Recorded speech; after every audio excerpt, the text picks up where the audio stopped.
Salut à toi, aujourd'hui on se retrouve pour parler de la résilience. Donc dans cette vidéo, tu vas comprendre ce que c'est concrètement la résilience et comment être résilient. On entend pas mal parler sur les réseaux sociaux de la résilience, mais je trouve que c'est pas assez expliqué, c'est pas assez détaillé et pas mal de personnes ont du mal à comprendre ce que c'est clairement. La résilience, c'est réussir à traverser un moment assez difficile et en même temps réussir à ne pas se perdre soi-même. Donc la première chose à comprendre quand on parle de résilience, c'est que ça commence toujours par un choc. Le choc peut être visible comme par exemple une séparation, un changement rapide ou même une perte. Mais ça peut aussi être au contraire invisible, c'est-à-dire que tu vas tu vas avoir une perte de sens, tu vas, euh, tu vas faire semblant d'aller bien alors qu'au fond t'es complètement détruite. Et par exemple aussi tu peux être énormément lassée. En gros la résilience elle arrive quand il y a quelque chose vraiment qui te bouge à l'intérieur, qui te fait mal, qui te bouscule en fait tout simplement. La résilience commence par un impact.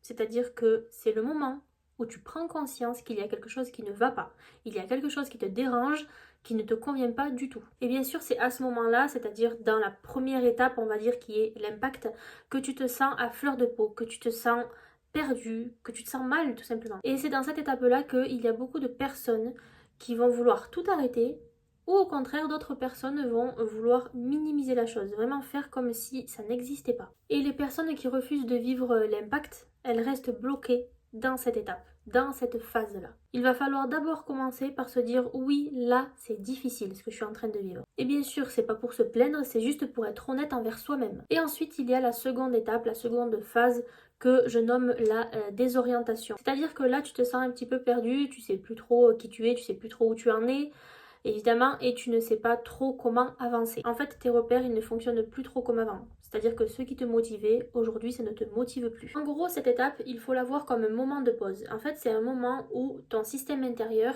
il se réorganise, on va dire. Il faut faire attention avec cette phase parce que si tu veux aller trop vite, tu risques de te reconstruire après, ok, mais tu vas te reconstruire sur les mêmes bases qu'avant.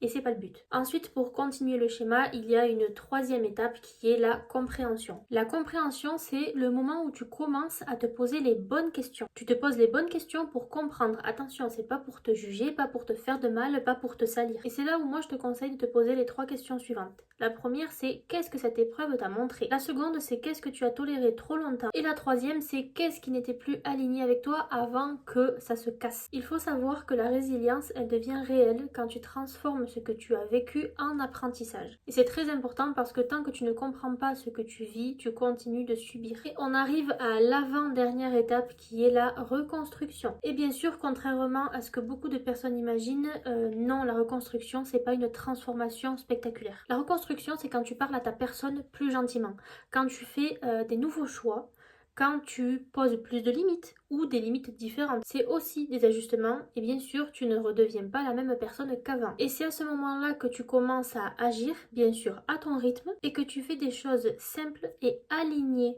avec ce que tu comprends, enfin plutôt avec ce que tu as compris du moins. Et là, puisque tu te sens plus forte intérieurement, ta confiance elle revient, elle augmente. Et enfin, on arrive à la dernière étape du schéma de la résilience, c'est l'intégration. Là, tu as conscience que ce que tu as vécu, ça fait partie de ton histoire, mais ça ne te définit plus. Là, tu sais que tu peux en parler sans que ça ne te fasse plus du tout de mal. Tu sais ce dont tu es capable, et tu sais aussi ce que tu ne veux plus. Et cette étape, elle te permet de comprendre que tu peux avoir d'autres moments difficiles dans la vie, mais tu sauras les traverser. Maintenant, je vais te dire pourquoi c'est important de développer sa résilience. C'est tout simplement parce que la vie ne sera jamais un long fleuve tranquille. Il y aura toujours des imprévus, il y aura toujours des déceptions et des périodes de doute aussi. La différence qu'il y a entre les personnes qui s'effondrent pendant assez longtemps et les personnes qui se battent pour s'en sortir, c'est leur capacité à faire face sans se perdre elles-mêmes. Il y a une dernière chose à savoir, c'est que la résilience, elle t'évite de prendre des décisions par peur, par colère ou par fuite. Donc concrètement, comment tu fais pour être résiliente?